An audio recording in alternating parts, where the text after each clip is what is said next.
Hey, do you have clunks in your front end or maybe a little vibration in your steering wheel, especially under heavy braking? Well, this may be signs that your front forward lower control arm bushings or ball joint are going bad. Stick with me and I'll show you how to identify if they're going bad on your car and how to replace them. Up next.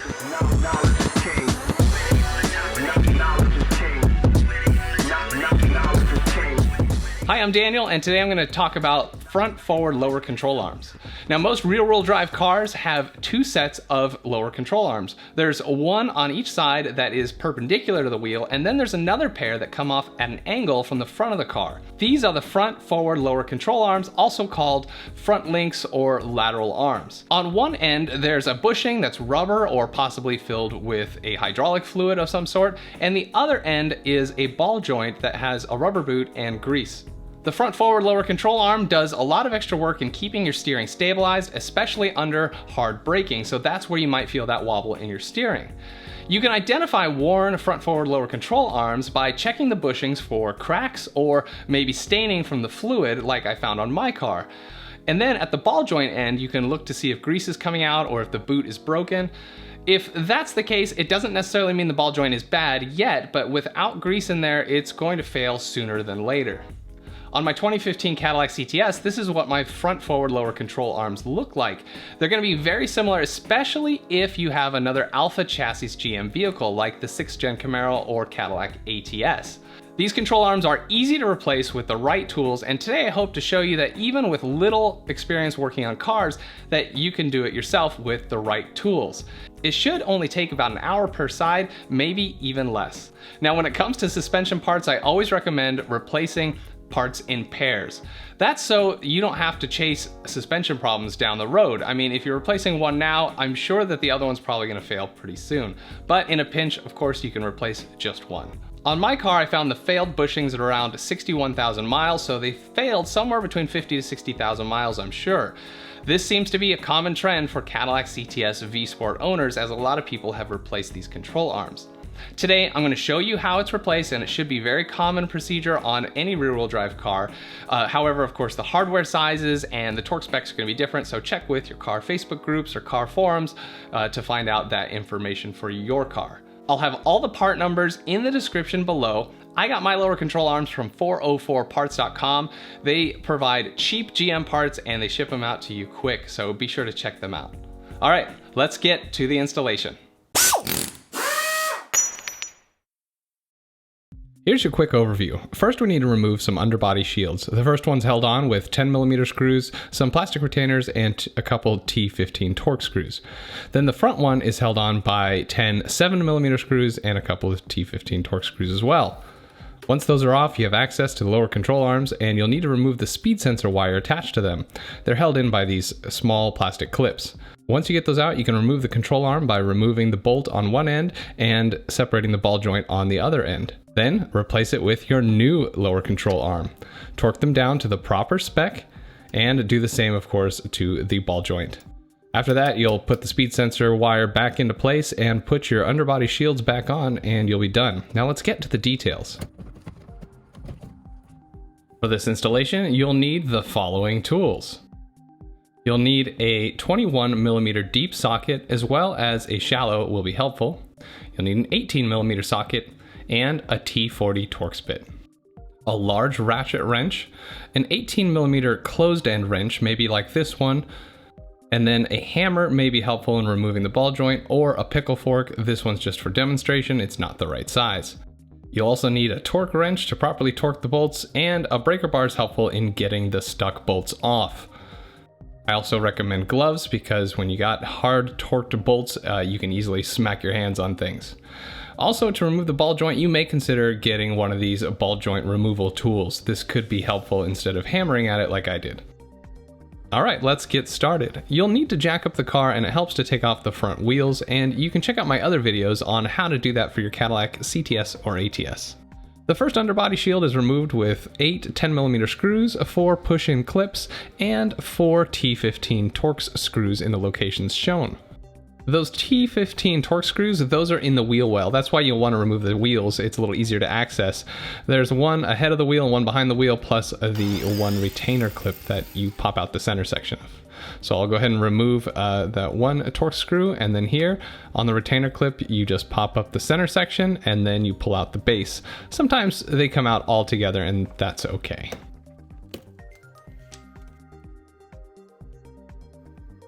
Next, I'll remove that other T15 torque screw and I'll take care of it on the other side as well.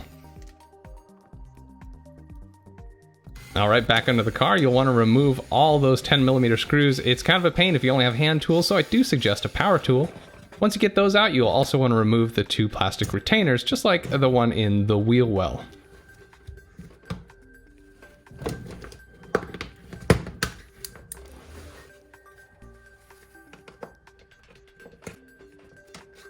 With all those screws and retainers off, now you can remove that splash shield. Next, we're going to go up to the forward splash shield. It's held on by 10 7mm screws and 2 T15 torques. Go ahead and remove those 10 7mm screws. Then the 2 T15 torques that are at the tire deflectors.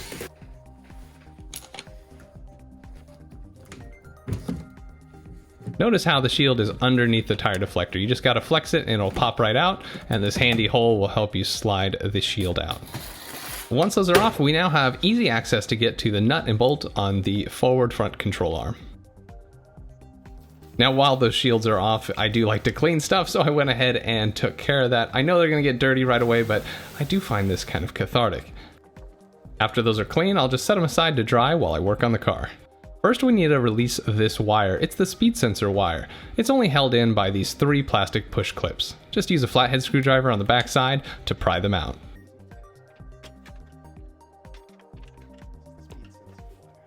Now, underneath the passenger side of the car, we're going to remove this main bolt here holding on the lower forward front control arm.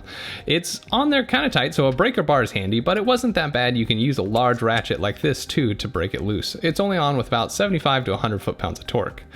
But when you start turning it, the bolt will start turning, so you're going to need to get in there with another wrench to hold it still. Both the ratchet and the wrench are 18mm in this case.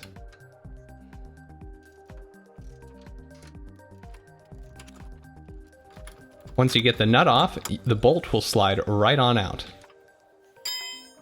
You don't have to pull the bolt out yet, you can just leave it in there. It may be helpful for the next step. On the other end of the lower control arm is the ball joint, and there's a 21mm nut holding it in. I'm using an impact wrench, but if you choose to use a ratchet, it may also cause the bolt in the center to spin, so you'll need a T40 Torx to hold it still. I'll show you more about that later when we put it back on. Now, this is kind of wedged in. You see, it's a bit of a wedge shape, and so it's stuck in there. You'll need to use a number of methods to get it out. One method of removal involves hammering on the side of the knuckle here. It does help though to pry at the arm at the same time. I wasn't really in a physical position to do that. You might pry at it with a pickle fork like this. But my pickle fork was a little too narrow anyway. Sometimes you would just hammer the pickle fork in there, but this does damage the rubber. Thankfully, you're not using this part again. The last method I don't really like to use is hammering at the bolt. That's okay, but actually I forgot about this method. You might want to put the nut back on to give you a little more surface area so you don't mushroom out of the bolt end. That would be a bad thing, and it's a pain to get out then. But eventually, with enough hard hammering, you'll break it loose and the forward front control arm comes right on out. Honestly, if there's any difficulty to this part swap, it was that. It's just a little tedious and you got to use a lot of strength to get that bolt out. Now, while the lower control arm is out, this is a great opportunity to clean up that area where the grease got all over. And this way, if it fails again, you'll at least be able to see new grease there. Now just take your new part and slide it back into the knuckle. It's a lot easier going in than it was taking it out. Once it's in, you can screw on the nut, but you don't want to torque it down all the way quite yet. You want it loose so you have some play to work with. Next, we'll install the bolt on the other end of the control arm. Now, you should be replacing this bolt with a new one because they are torque to yield bolts. A lot of people don't replace them though. I chose to buy new bolts. Now, it may not go in the first time, you may have to wiggle it around, and that's why the ball joint is helpful. Use the angle of the ball joint to get it lined up, and eventually the bolt will go right through, and you can attach the nut.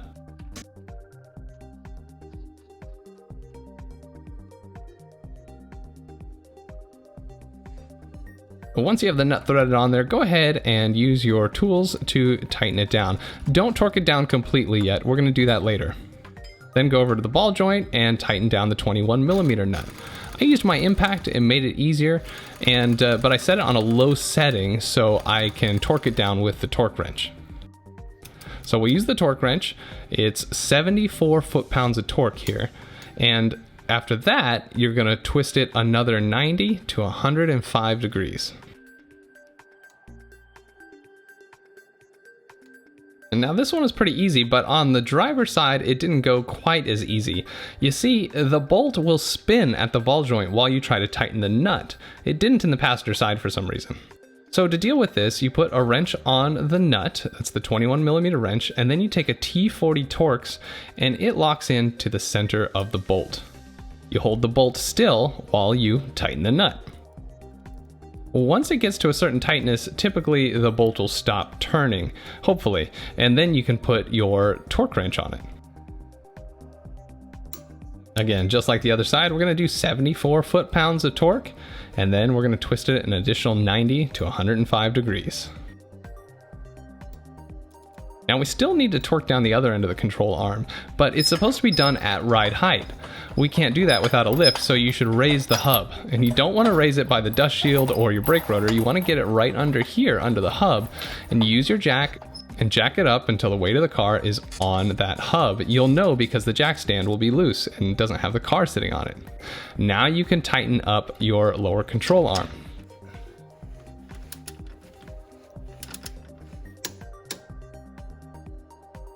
Again, it's 74 foot-pounds plus 90 to 105 degrees.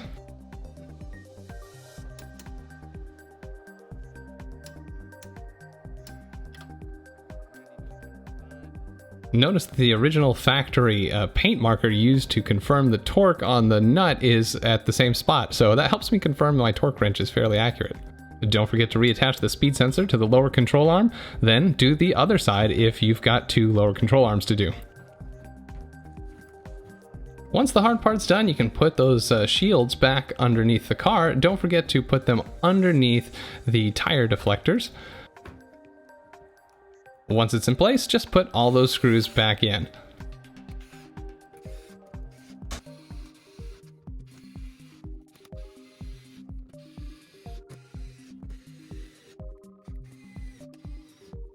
Next, put in the other splash shield. Once you got it into place, put one screw in to hold it down. And then make sure that the fenders are on the outside of the splash shield. You'll hear it sort of click into place.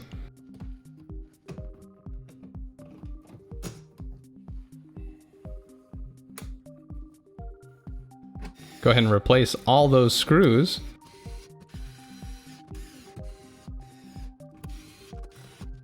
Don't forget the two plastic retainers.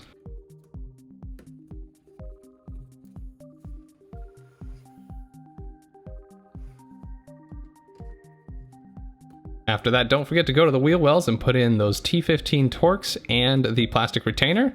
Put the wheels back on, lower the car, and you're all set.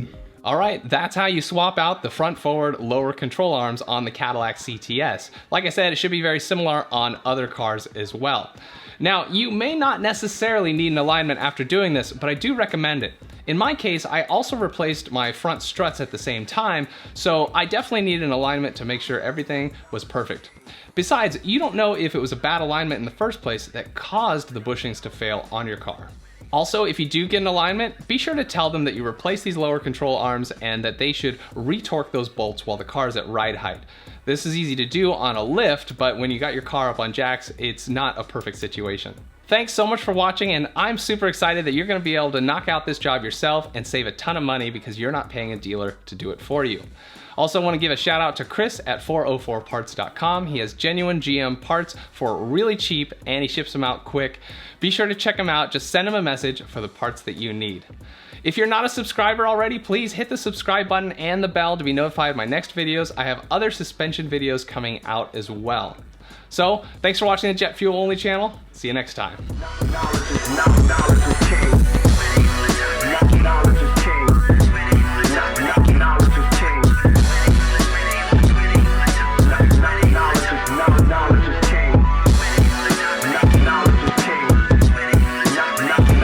Change.